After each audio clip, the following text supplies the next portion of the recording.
Pokemon Colosseum is often thought to be one of the hardest mainline series Pokemon games. The game doesn't follow the classic gym routine, but instead is more heavily driven by the story.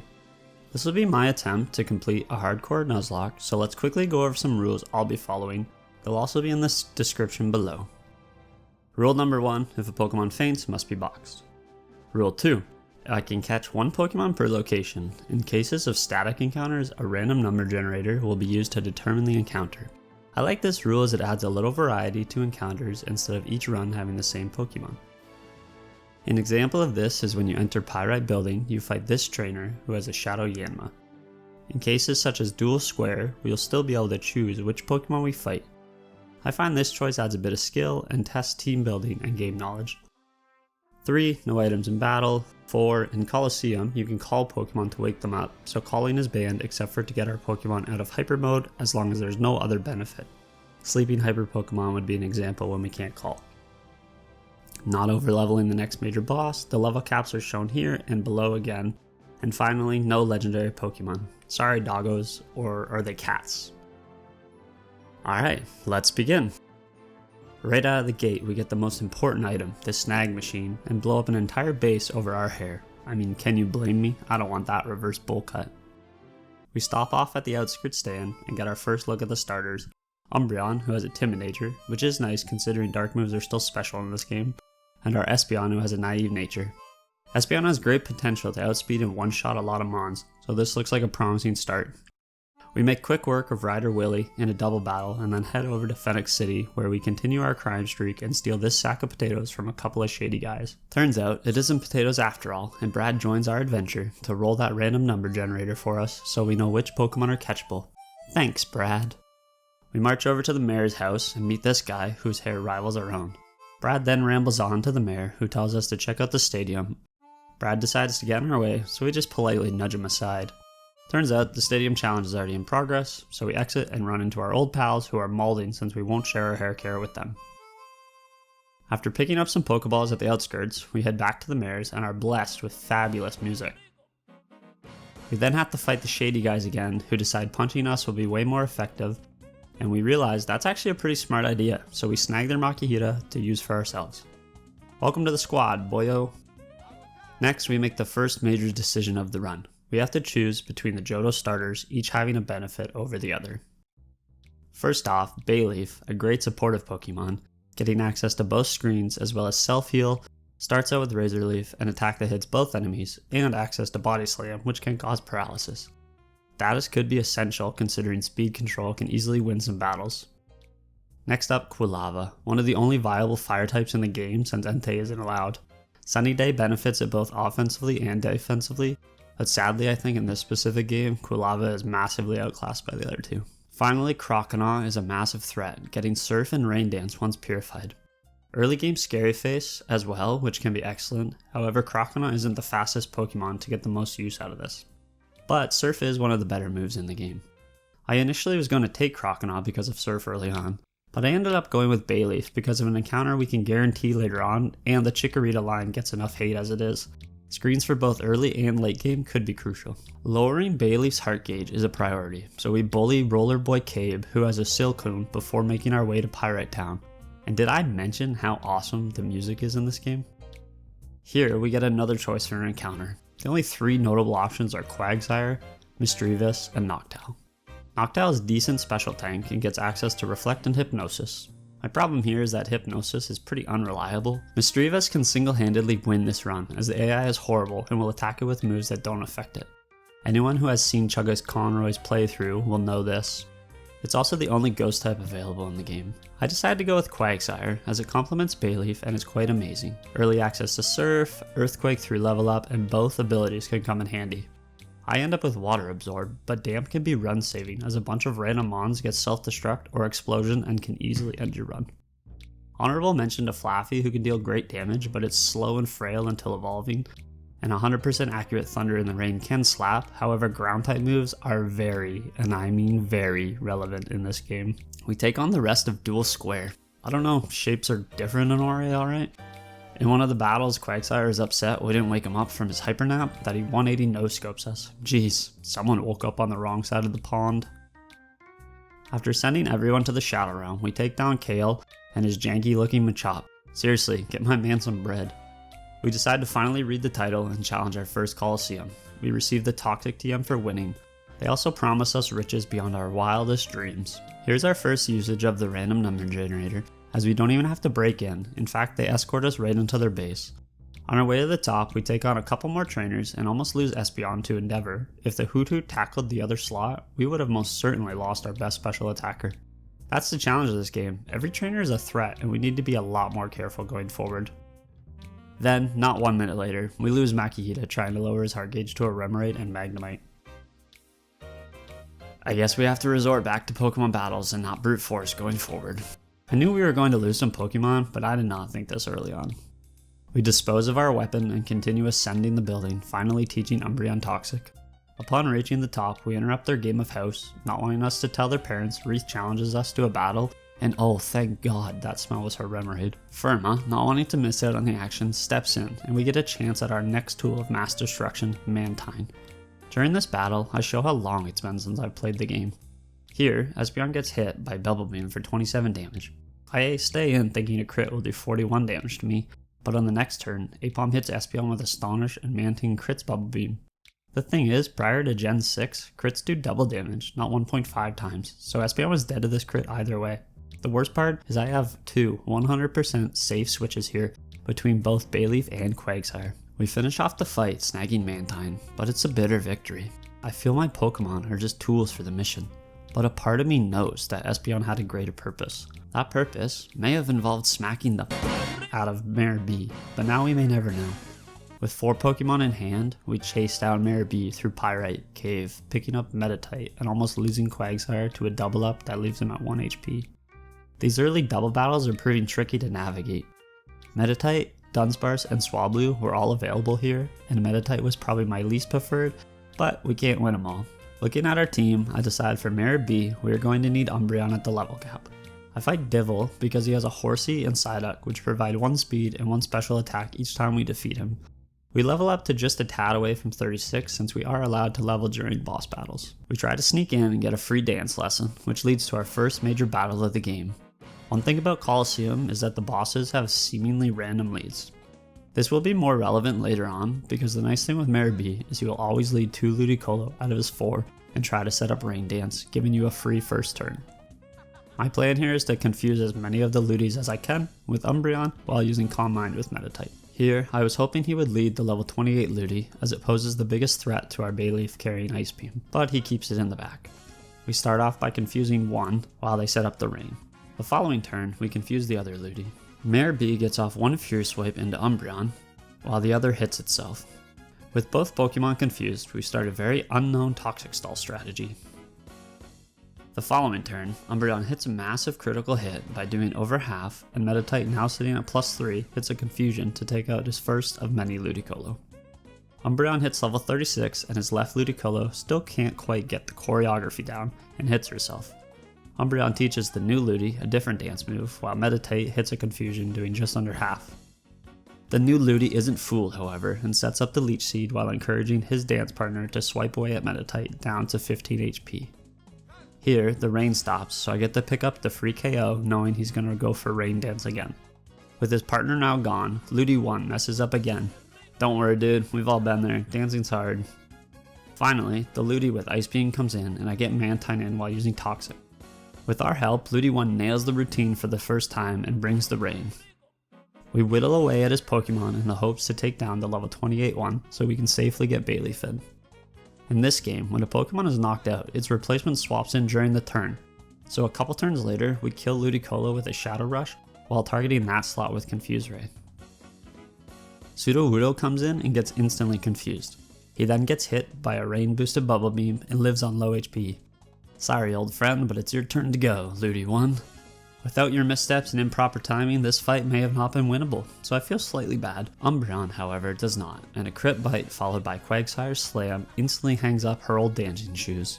She even healed Quagsire on the way out. This counts as its own separate area, so we go ahead and snag Sudowoodo after he avoids hitting himself for 3 times in a row. That battle was tough, and frankly, I could have played it a lot better. But for now, we earn a platinum score and rescue the little Plusle who decides to join our team. Great. While attempting to leave town, a woman with cool shades decides to tell us about shadow Pokemon. A little late, lady, but thanks, I guess. Brad invites us to meet the grandparents, so we depart to Agate Village, which is just the retirement village of Ore. Upon arriving, they casually react to Brad's kidnapping story, and then Egan takes off like he's the Flash. Run, Egan, run! Instead of going to help, we pick up some key items, like the experience share, a lumberry from this fellow beside another waterfall, and then we go free a criminal who must have been a thief. This man also just walks straight by the police, I guess. Not my problem. Okay, in all seriousness, Plusle is actually an unreal free Pokemon.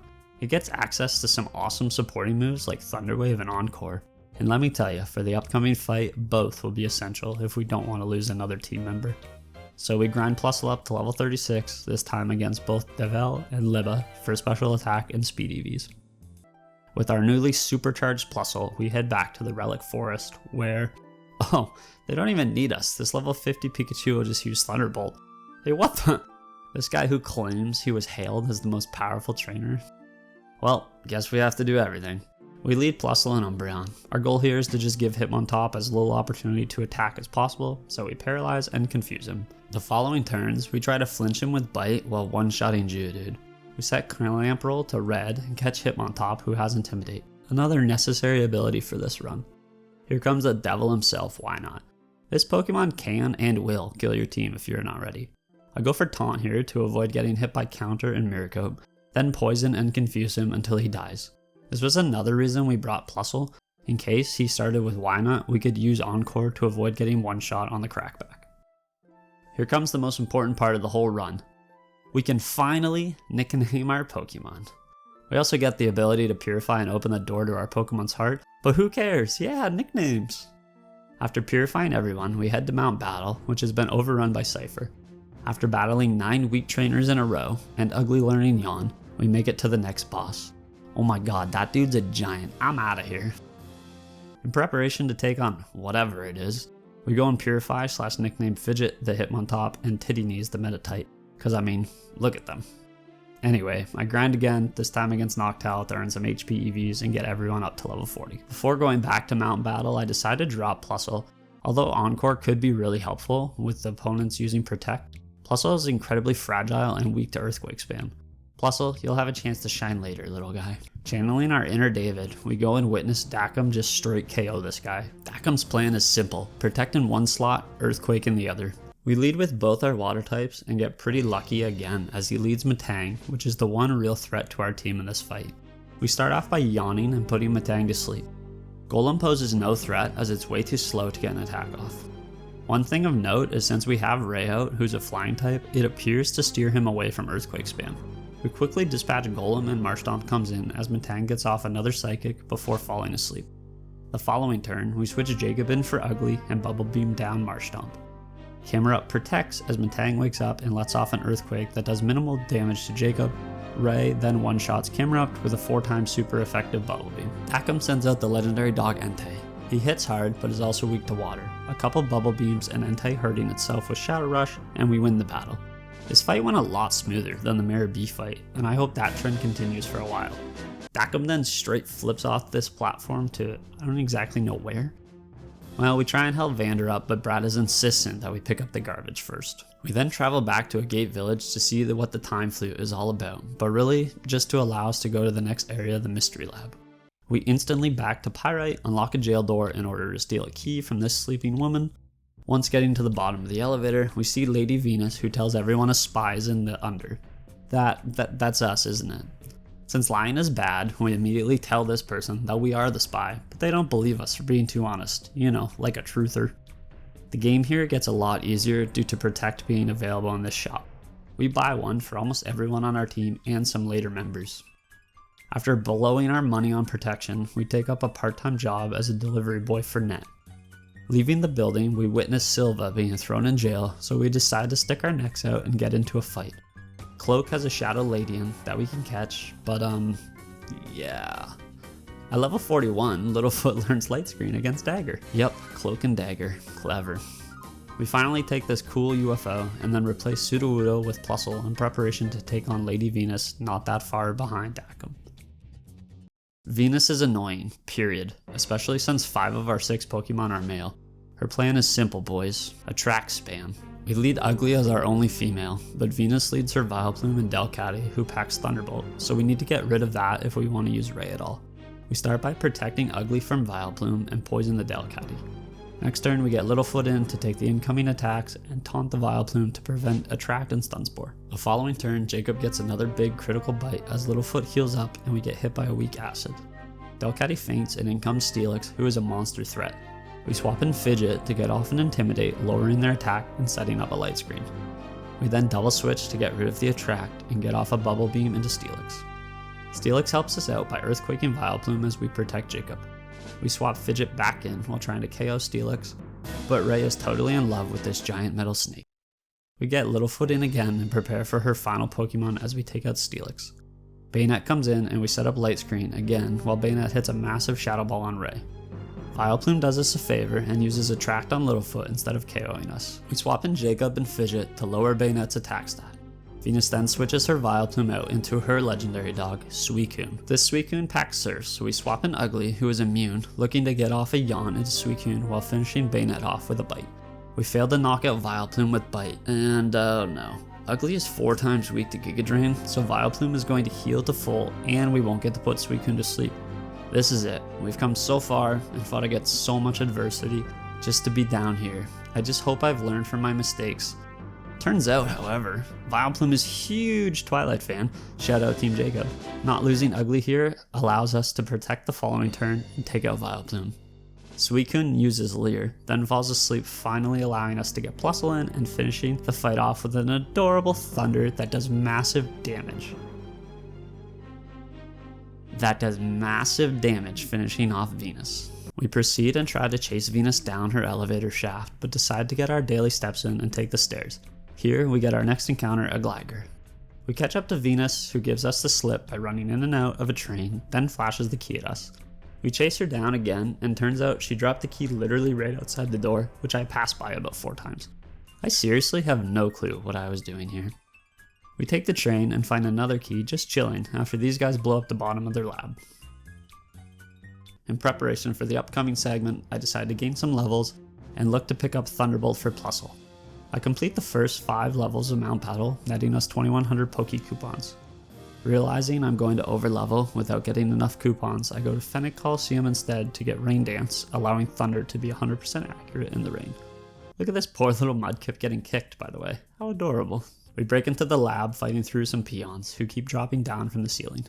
Why they have to hang out and try to get the drop in their own base, I will never know. This place is incredibly dangerous because almost every trainer's Pokemon can self-destruct, and in this fight we almost lose Fidget after missing Triple Kick. While trying to work on Gligar's heart gauge, we lose him to a double critical on the same turn. After beating Khotan, he decides to finally set off the alarm and says we cannot leave, which is a blatant lie, by the way. During the next fight, we catch Vibrava, which is a great encounter here, but it's pretty reliant on TMs, so hopefully we can get some good ones soon. We go ahead and leave. See, told you, Khotan. We use the Time Flute we got ages ago to purify Vibrava and evolve it with rare candies, naming him Smiles. Nothing too exciting happens as we make our way to the big boss behind Shadow Pokemon Research Ein. Einlein's a very passive start for us, which is great. I'll be honest, this is probably the easiest fight we have had yet. Turn 1, I taunt Hauntail to prevent Confuse Ray and get some damage in with Surf. I then switch in Plusle, who can do great damage in this fight. Of course, she immediately gets frozen and rendered pretty much useless, so we swap her out and get in Ray. One thing about these games is moves like Encore and Taunt don't tell you when they end, so Hauntail ends up confusing Jacob, but that's okay, as they don't have much damage into our tanky Pokemon. We get Ugly in on the Surf to gain some HP back while killing off Altaria, who is a massive threat to Smiles, packing Ice Beam. Lantern comes in, which is actually perfect. Now you might think Thunder in the Rain is going to one-shot Ray, which would be true, but Smiles is the perfect teammate with Ray and Ugly because he can swap into Ray's slot, immune the electric type attack being a ground type, and avoid Ugly's Earthquake due to Levitate. So we do just that and take out Hauntail and Lantern. His final 2 Pokemon are Golbat and the final legendary dog, Shadow Raikou, although this one's more of a cat, I guess. We go for Dragon Breath, fishing for the paralysis on that Golbat, and actually get it. We also kill off Raikou with an Earthquake, then finish off Golbat, besting the trio of dogs. Afterwards, we let him run off and grab the TM for Earthquake. We return to the Under, talk to Net, who tells us he has a list of Shadow Pokemon, except he got wiped. Our next goal is to refight all the admins. I'm mostly afraid of Mirror B, so I go take on Venus first. These fights are a lot easier, because we now have pretty strong Pokemon and movesets. Also, since we didn't catch their dog Pokemon, they still have it at level 40, whereas she would have a level 48 Milotic if we did. After winning, we received the blue ID badge. Ein leads with Starmie, who has Thunder, so we protect Ray to get off a free attack with Ugly. We then switch in Smiles to get another free Earthquake off, killing Starmie. With Starmie gone, we destroy the rest of his team with ease. One of the more clever things we do in this battle is yawn his Pelipper so that on the following turn, he'll switch into Raikou instead of falling asleep, and kill it with an Earthquake on the switch in. We do a bit of switching around and finish off his final two Pokemon, claiming the yellow ID badge. The Dakim fight is by far the easiest. Ray and Ugly sweep the whole fight with a combination of Blizzard and Surf. After being defeated, he gives us the green ID badge. That's right, the green one, not the red one for some reason. On to the scariest of the four, Mirror B. We lead Jacob and Plusle, but he leads Loudred, which carries Earthquake. We use Thunder to take out Golduck and then eat an Earthquake, which Plusle takes surprisingly well. I get off Toxic onto his Ludicolo and swap in Ray. I was going to swap in Smiles, but this is his Swift Swim Ice Beam Ludi, so that's a no-go. I then double protect to get some poison damage on Ludi, and the following turn switch in Ugly using Blizzard with Ray. Mirror B heals his Ludicolo. The following turn is a disaster. For 99% of the game, Ugly has been holding the Quick Claw. Here, my plan is to kill the Loudred and yawn the incoming Ludicolo. However, we get the Quick Claw proc and yawn Loudred before killing him, which leaves Ugly vulnerable to a Giga Drain. Ugly has been crucial to this run, and this was my biggest mistake so far. Going forward, I don't know who could replace Ugly. But he lives on 6 HP, let's go! We protect and negate both Ludi attacks and get off another Blizzard before switching Ugly out on the following turn. With Littlefoot now in, I want to get Flygon in before his Ludi dies, knowing our Maldo is in the back. I go back into Ray and Smiles using Earthquake for massive damage. The following turn, I go for Protect and Earthquake again to take out Armaldo. Ludicolo now goes for Dive, and I switch in Ugly to heal. A few turns later, we finish off the final Ludicolo and collect the final ID badge. Ah, man in the ceiling! This man has our final encounter, Heracross, who I capture and put in the box. Heracross would have been good in the upcoming battles, but I value the Intimidate from Fidget more. We take down a bunch more trainers before heading up the elevator and running into Nascour. Hey, wait a minute. Is my name Fap out? I literally just realized this while editing the video. My word, that's terrible. I go make some final preparations by beating Pyrite Colosseum 4 times in order to get Brick Break for Fidget. During the final fight, I almost lose both Smiles and Ray. Every battle in this game is dangerous. We then once again go to Mount Battle to get to the level cap where we almost lose Ugly to a Mirror Coat from Wobbuffet. We get Ice Beam and Flamethrower, which we teach to Ray and Smiles respectively. Taking a quick look at the team before heading into the final elevator, we replace Blizzard with Ice Beam for more accuracy, teach Littlefoot Reflect, gave Smiles Flamethrower, and taught the Brick Break TM, which we almost threw the whole run over, to Fidget. We also check out the sweet statues of the legendary dogs. Gonzap descends from the elevator, and it turns out that Team Snag'em has been working with Cypher the entire time. He leads with Hariyama and Crawdon, which are relatively weak into Ray and Ugly. I look to force Crawdon to swap out while killing off Hariyama, who actually survived, and oh my god am I thankful that I protected, as that reversal would have killed any Pokemon since he was at 1 HP. We get Smiles back in, while Ray kills off Harry. We then kill the next few Pokemon with a Song of Fire and Ice from Smiles and Ray. That's what I call the Smile Ray. Okay, that was horrible, but at one point, Crawdon slaps Smiles to 8 HP and then does over half to Littlefoot as I swap him into a Sludge Bomb. Thankfully avoiding either critical hit there, we finish off without any losses. Gonzap then offers for us to team up with him, and we accept without hesitation. But he tells us he was joking. Yeah man, like so was I, duh. We get the team up to level 56 before we take on the final Colosseum of the run.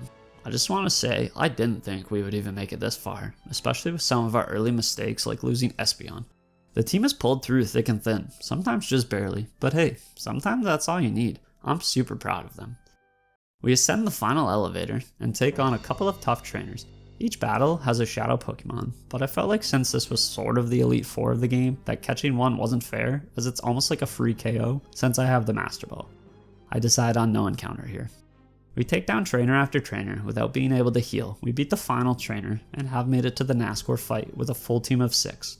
I'm actually feeling really confident at this point. The team has been working really well and each member complements each other.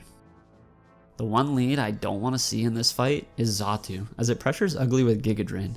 We luck out as he leads Dusclops and Gardevoir, which is actually almost ideal as he's most likely going to double Psychic into Fidget and we can force Dusclops out next turn with Yawn to avoid Destiny Bond shenanigans early. It works out and we block both attacks by switching Jacob in, while Xatu comes in and Ugly gets off some damage with Surf. Here I can freely bite Xatu as he will Giga Drain into Ugly, so we protect and get the first KO of the battle. Blaziken comes in, so I protect, expecting the fighting move into Umbreon and get off big damage with Surf while Ugly eats a Psychic. Ugly protects and we set Gardevoir to red health, assuming Jacob can take at least one fighting type attack due to his bulk. Sky Uppercut does just over half, so on the next turn I double switch to try and prepare for his Pokemon in the back. Ray comes in, getting hit by a Psychic, and Fidget takes Sky Uppercut after intimidating the Blaziken, but unfortunately he gets a crit so the attack drop didn't matter. I'm unsure what the AI will do on this turn, so I double protect as Gardevoir most likely sees kills on both my Pokemon. I swap in Smiles in case of Thunderbolt into Ray and kill Blaziken with Brick Break. Walrein carries Ice Beam, so I have to protect Smiles while bringing in Jacob to immune the Psychic. Now I finish off Gardevoir with Bite and switch Ray into the Ice Beam. Dusclops comes out and I'm trying to figure out how to avoid getting Destiny Bonded. I decide to Toxic Walrein as I don't have great safe damage into it while protecting Ray. Walrein just goes for Attract, which fails. We send in Ugly thinking they will Body Slam on Mantine since he has a higher special defense, but they tag up into the slot with Ice Beam and Shadow Ball killing off Ugly. I've been playing the game for almost 40 hours at this point, and this one hurt. I made a bad read and it cost me one of the best members we had since the start of the journey. But we have to get up and push forward for the rest of our team members. So on the following turn, Nascour uses X items like a cheater, while I protect to get off more toxic damage. I then go for Earthquake with Smiles, knocking out both his Pokemon, thankfully avoiding Destiny Bond, and I bite his shadow Pokemon Metagross. Jacob should be seen as a kill here, so if I just protect an Earthquake, the battle will most likely be over. And just like that, Smiles outspeeds and one-shots the Metagross, sort of. That went surprisingly well.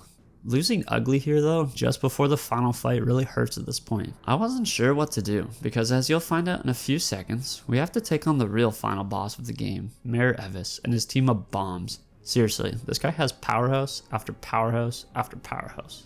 We start the battle and he leads Slowking Machamp. Okay, this is manageable. Oh crap. So here I realized that the game has auto-healed my team and Ugly was in my lead spot. I seriously didn't know what I wanted to do. I mean, I sat here for 10 minutes frantically searching for if there was a general consensus on what happens if the game auto-heals your dead Pokemon. I decided I would just have to switch Ugly out immediately, and if it was my last Pokemon, then I would wipe. I felt like this was fair because it punished me for leading Ugly but not getting to choose my first move. I decided to turn 1, double switch, go into Jacob to immune Slowking's attack, and switch Smiles in, praying for Machamp to not just one-shot my incoming Pokemon. The game blesses us with a miss from Machamp. Like, I mean blesses us, because now we can easily protect an Earthquake to start this fight off with some good damage. Smiles takes a Psychic for way over half, but I know I'll outspeed and kill, so I double up into Slowking. The AI blesses us again by going for 2 X items instead of smacking Jacob here. I decide that getting off Toxic on Salamence is worth sacking Jacob, so I protect Smiles, hit the Toxic, and Jacob, who has been with us since the very beginning, goes down to a massive crop chop from Machamp. I send in Ray so I can Ice Beam the Salamence. Here, I actually know the AI will full restore Salamence because it's taken damage and has a status, so it's basically a free turn. We one-shot Salamence with Ice Beam and do damage to Machop as he heals both Pokemon. This is the perfect position because no matter his next Pokemon, I have a great team out there for them. Scissor comes in, and this is the sole reason we have Flamethrower, so Smiles one-shots Scissor, then falls to Machamp after Ray gets off a bit more damage with Bubble Beam. Slacking can be a major problem in this fight, but that's why I so heavily focused on killing Slowking earlier, because with the Troon ability, we can just protect every other turn and never have to worry about the slacking slot. We then target down Machamp, but I accidentally misclick Protect with Fidget. so my boys take a bit of damage. This turns out to work out though, because I don't want his final Pokemon coming in on a turn that Slaking can attack. So on the next Truant turn, I get some damage off into Slaking and set up to finish off the battle. I then protect Fidget from Aerial Ace and finish off Machamp. The final Shadow Pokemon is here, and it's Tyranitar, but we have the perfect answer out. This is why I didn't want to allow Slaking to attack, as I go for 4 times super effective Brick Break and one-shot Tyranitar. I also went for Rain Dance here just in case he outsped Fidget, but with only Slaking left, we can just protect again and finish off this Pokemon Colosseum Hardcore Nuzlocke. So there you have it. That's how I beat the hardest Pokemon game as a Hardcore Nuzlocke. I cannot express how happy I am to have beat this on my first try, especially after I lost Espeon so early on. In fact, I seriously considered restarting right then and there. But I'm glad I pushed on, because this team really came together and it had some amazing synergy. Now trust me, I am aware that a ton of luck had to go into this run, but I think our team did a great job of putting ourselves in positions where the outcome was almost always manageable. I just want to thank you guys for sitting through this video with me. If you had to make up a rule set for a Hardcore Colosseum Nuzlocke or XD Gale of Darkness, what would you have done? Let me know down below. Anyways, I've been Pharoutfam, and remember, smiles go for miles.